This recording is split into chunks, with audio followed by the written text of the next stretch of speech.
ГСП онлайн. Городские новости сейчас. Вторник, 15:00, городадминистрация, Координационный совет с участием предпринимателей.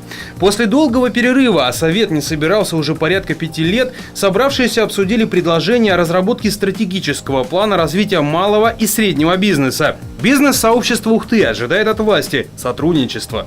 Мы ждем от этого координационного совета что-то, каких-то знаковых перемен и отношения к нам, как предпринимателям, что они будут выслушивать наши больные точки, наши предложения в сфере того, что что-то надо изменить.